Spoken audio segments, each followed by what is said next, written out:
Halo, assalamualaikum. Selamat pagi. Gimana kabar teman-teman? Semoga sehat selalu ya. Eh, Masih di rumah aja ya. Tetap semangat, jaga kesehatan, sesuai anjuran pemerintah. Di rumah aja. Kalaupun memang terpaksa kamu harus keluar rumah, jangan lupa yang pertama pakai masker. Yang kedua, tetap jaga jarak. Yang ketiga, rajin-rajinlah cuci tangan. Oh ya, pada kesempatan kali ini, walaupun tidak bertemu secara langsung dengan kalian, pada kesempatan kali ini Bu Devi mau menyampaikan materi. Sebetulnya sih materi ini sudah pernah saya sampaikan karena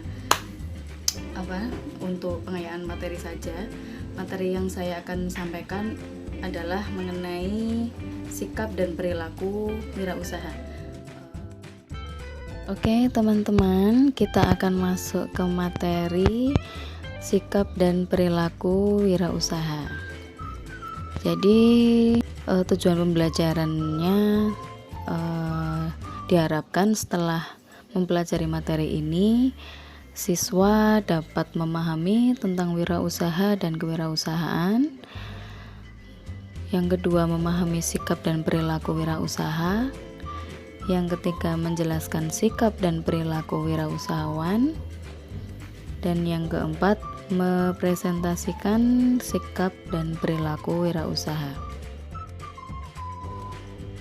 Sebelum kita masuk ke materi sikap dan perilaku kewirausahaan, alangkah lebih baiknya jika kita tahu untuk lebih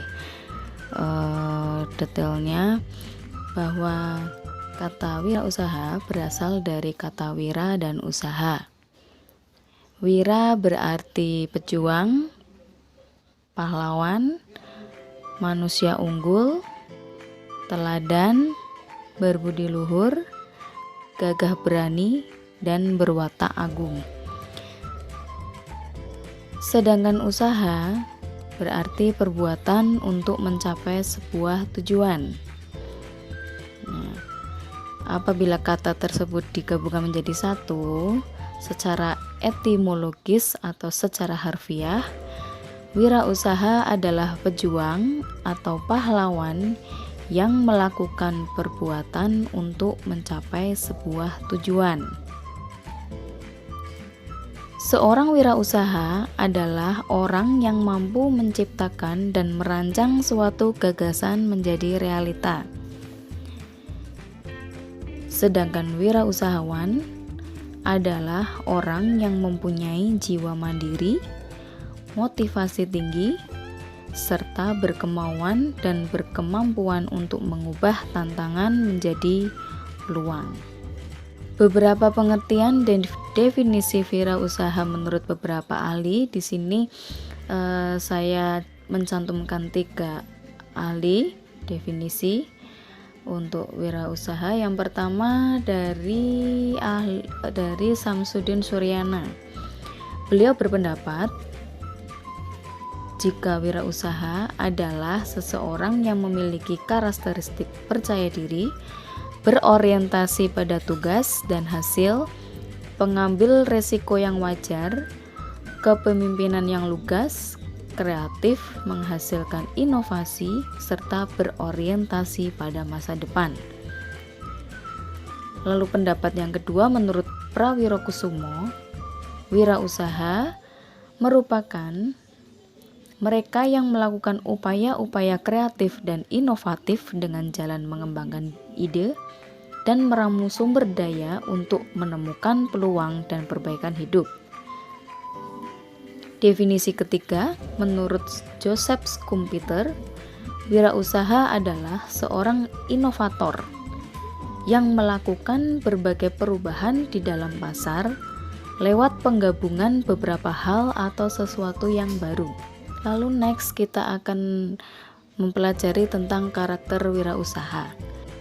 Wirausahawan adalah orang yang menjalankan usaha atau perusahaan dengan kemungkinan menanggung resiko seperti kerugian.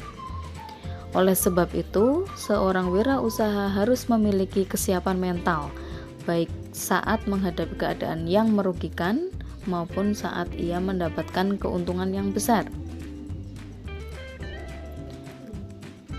Lah, apa saja sih karakter wirausaha yang harus dimiliki agar seseorang menjadi wirausahawan yang sukses dalam menjalankan usahanya? Yang pertama, dia harus kreatif, inovatif, ya, mampu membuat inovasi baru, perubahan yang baru, lalu berani mengambil keputusan, mempunyai jiwa kepemimpinan, mampu berkomunikasi,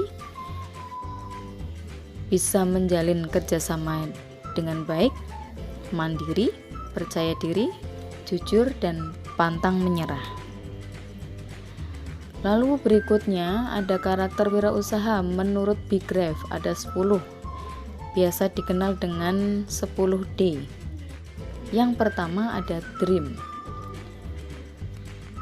Dream adalah memiliki keinginan untuk mewujudkan impian di masa depan.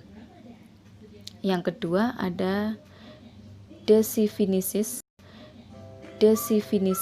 Mampu membuat keputusan secara cepat dan tepat. Lalu ada juga doors, melakukan tindak lanjut terhadap keputusan yang sudah diambil. Berikutnya ada determination,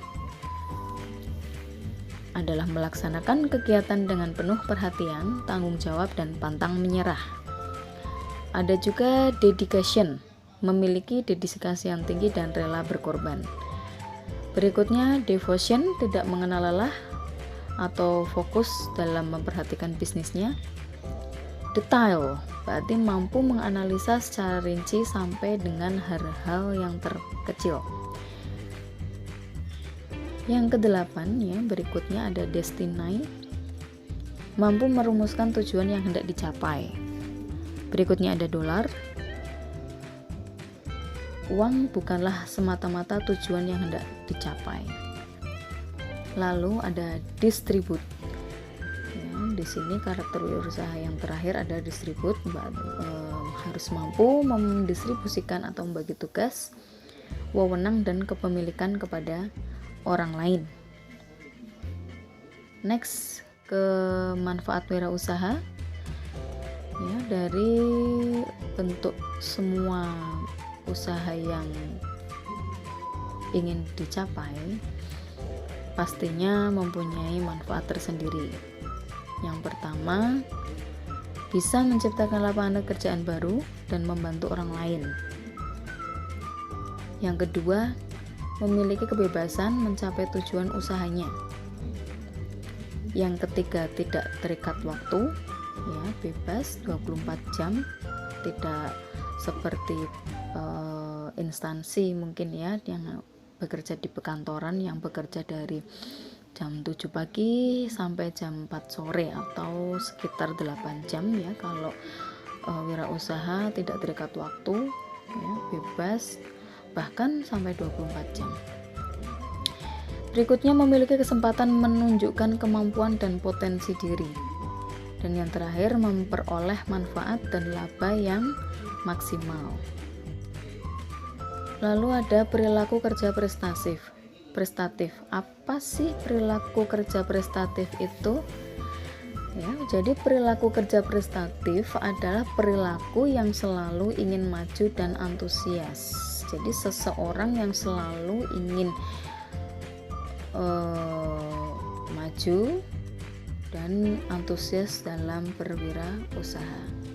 Itu merupakan perilaku kerja prestatif. Nah, menurut Zimmerer ada beberapa karakteristik wirausaha yang berhasil karena bekerja secara prestatif. Apa saja? Yang pertama, karakteristik yang pertama, memiliki kemampuan dalam memimpin, ya, atau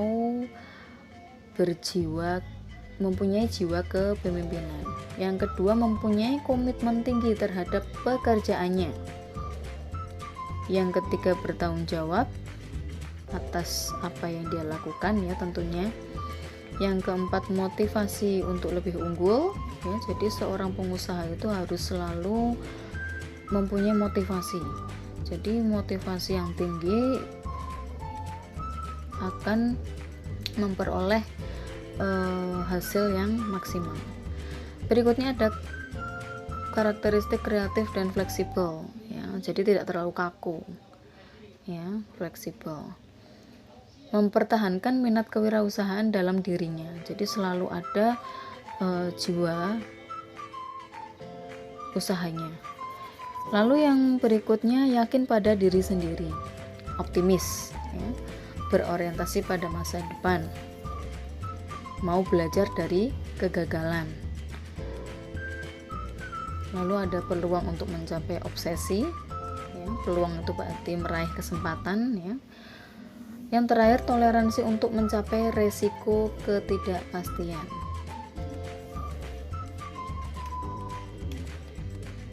Berikutnya, aspek-aspek apa saja sih yang ada pada kerja prestatif itu? Ya, yang pertama, aspek yang pertama itu ada kerja ikhlas, ya.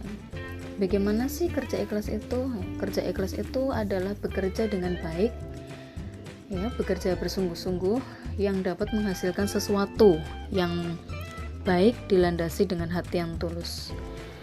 Contoh, seorang buruh pabrik yang bekerja dengan gaji pas-pasan namun tetap bekerja dengan baik, ya, itu kerja ikhlas. Yang kedua ada kerja mawas. Dapat diartikan tidak tergesa-gesa dalam mengambil suatu tindakan, tidak mudah terpancing oleh suasana dalam menerima suatu kritikan maupun pujian. Contoh, seorang pemimpin perusahaan yang memiliki masalah pribadi di rumah dengan keluarganya, tetapi dia tidak boleh membawa masalahnya ke perusahaan. Jadi misalkan di rumah ada masalah, ya ketika di kantor, ya apabila sudah di kantor, di perusahaan, masalah itu tidak dikait-kaitkan di dalam perusahaan. Misalkan akhirnya anak buahnya terkena imbas marah, misalkan seperti itu kerja mawas sebagai contohnya. Berikutnya ada kerja cerdas. Kerja cerdas merupakan bekerja dengan menggunakan pikiran yang tajam, cepat, tepat dalam menerima, menanggapi, menentukan sikap, dan berbuat. Contoh, seorang wirausaha harus memiliki kemampuan mengkalkulasi, mampu berkomunikasi, dan melakukan negosiasi. Itu adalah kerja cerdas. Yang keempat, ada kerja keras. Berarti bekerja dengan menggunakan sumber daya secara optimal. Contoh, seorang penjual makanan keliling ke sekolah-sekolah. Yang terakhir, kerja tuntas adalah kerja yang tidak setengah-setengah dan mampu mengorganisasikan bagian usaha secara terpadu dari awal sampai akhir untuk dapat menghasilkan usahanya secara maksimal. Contoh, seorang pelajar menyelesaikan tugas yang diberikan oleh guru. Teman, itu tadi penjelasan materi mengenai sikap dan perilaku wirausaha. Semoga bermanfaat untuk kalian. Saya akhiri, sekian. Assalamualaikum warahmatullahi wabarakatuh.